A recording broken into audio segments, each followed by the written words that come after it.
কিছু যুবক তারা ডিজে গান বাজিয়ে গানের তালে তালে নাচছে, আবার এদিকে পরিবার নিয়ে কেউ ঘুরছে, আবার এদিকে ট্রলারে করে কেউ ভুবনে যাচ্ছে, এদিকে কেউ খেয়াঘাট দেখতে এসেছে। কোথায় এই অপূর্ব দৃশ্য তা জানাবো আপনাদের সাথে। আছে আমি শরীফুল্লাহ। পুরো ভিডিও না টেনে শেষ পর্যন্ত দেখতে থাকুন। চাঁদপুরের শাহরাস্তি অবস্থিত সেই খেয়াঘাট এবং রিভার ভিউর আশেপাশের দৃশ্যগুলো আজকে ড্রোন ক্যামেরা দিয়ে দেখানোর চেষ্টা করব। আমার পাশেই রয়েছে কিন্তু আমারই এক বড় ভাই, আপনাদের অনেকেরই পরিচিত। আশেপাশে কিছু ভাই বেরাদার রয়েছে, ড্রোন ক্যামেরাটি দেখতে এসেছে।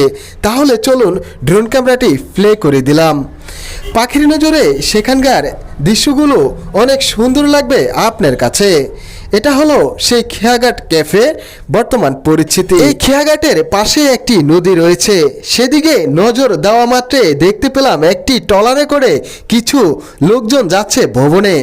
আরেকটি ট্রলারে করে গোটা একটি স্টেজের মতো সাজিয়ে তারা আসতেছিল এখানে কিছু সময় আনন্দ ফিল করার জন্য।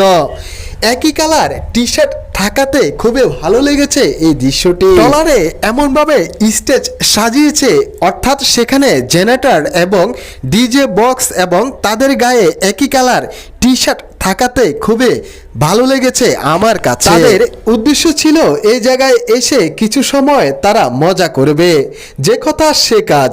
তাদের ট্রলার এখানে এসে সীমাবদ্ধ রাখেন, তারা এখানে ডিজে গান বাজিয়ে আনন্দ ফিল করছেন। ড্রোন ক্যামেরা দিয়ে যদি দেখানোর চেষ্টা করি তাহলে চলুন ড্রোন ক্যামেরাটি এখনই উপরের দিকে নিয়ে যাব। দেখুন পাখির চোখে কতই না সুন্দর লাগছে। আবার এদিকে পরিবার নিয়ে কেউ ঘুরতে এসেছে খুবই ভালো পরিবেশে। চাঁদপুর শাহরাস্তির ভিডিও পেতে এই পেজটাকে ফলো দিয়ে সাথেই থাকুন।